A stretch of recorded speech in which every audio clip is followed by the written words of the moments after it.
नमस्कार दोस्तों, राधे राधे। आज हम लेकर आए हैं पंचतंत्र की प्रेरणादायक कहानी। ये कहानी मुर्गी के चूजे के साथ पलने वाले बाज की है।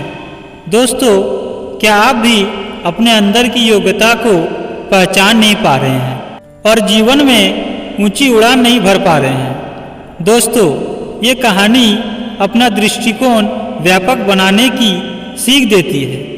ये कहानी आपकी सोच बदल देगी। कृपया कहानी को पूरा सुने। एक गांव में एक किसान रहता था। एक बार उसे कहीं से बाज का एक अंडा मिला। उसने वह अंडा मुर्गी के अंडे के साथ रख दिया। मुर्गी उस अंडे को अन्य अंडों के साथ सोने लगी। कुछ दिनों में मुर्गी के अंडे से चूजे निकल आए और बाज के अंडे से बाज का बच्चा। बाज का बच्चा चूजे के साथ पलने लगा। वह चूजे के साथ खाता पीता, खेलता, इधर उधर खुदकता बड़ा होने लगा। चूजे के साथ रहते हुए उसे कभी एहसास ही नहीं हुआ कि वह चूजा नहीं बल्कि बाज है। वह खुद को चूजा ही समझता था और हर काम उन्हीं की तरह करता था। तो अन्य चूजों की देखा देखी वह भी थोड़ी ही ऊंचाई तक उड़ा और फिर वापस जमीन पर आ गया। उसका भी ऊंचा उड़ने का मन करता, लेकिन जब वह सबको थोड़ी ही ऊंचाई तक उड़ता देखता तो वह भी उतनी ही ऊंचाई तक उड़ता। ज़्यादा ऊंचा उड़ने की वह कोशिश ही नहीं करता था। एक दिन उसने ऊंचे आकाश में एक बाज को उड़ते हुए देखा।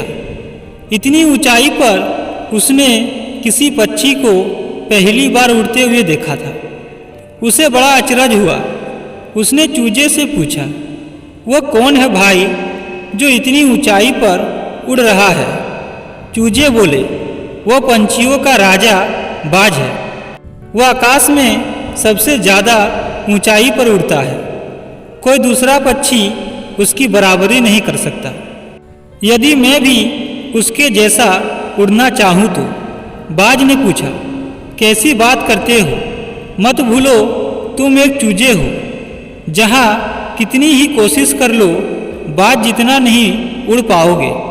इसलिए व्यर्थ में ऊंचा उड़ने के बारे में मत सोचो। जितना उड़ सकते हो उतने में ही खुश रहो। चूजे बोले। बाज ने यह बात मान ली और कभी ऊंचा उड़ने की कोशिश ही नहीं की। बाज होने के बावजूद वह पूरी जिंदगी मुर्गी के समान जीता रहा। इस कहानी से हमें यह शिक्षा मिलती है कि सोच और दृष्टिकोण का हमारे जीवन पर बहुत गहरा प्रभाव पड़ता है। हम सभी क्षमता और संभावनाओं से परिपूर्ण हैं, चाहे हम किसी भी परिस्थिति में क्यों ना हो। हमें आवश्यकता है अपनी क्षमता पहचानने की और अपनी सोच तथा दृष्टिकोण को व्यापक बनाने की। खुद को कम न समझे, अपनी क्षमता को सीमित न करे। बाज बने और जीवन में ऊंची उड़ान भरे। आपको कहानी कैसी लगी? आप अपने कमेंट के द्वारा हमें अवश्य बताएं। कहानी पसंद आए तो लाइक और शेयर करें और ऐसे ही प्रेरणादायक कहानी सुनने के लिए हमारे चैनल को सब्सक्राइब करें। Thank you.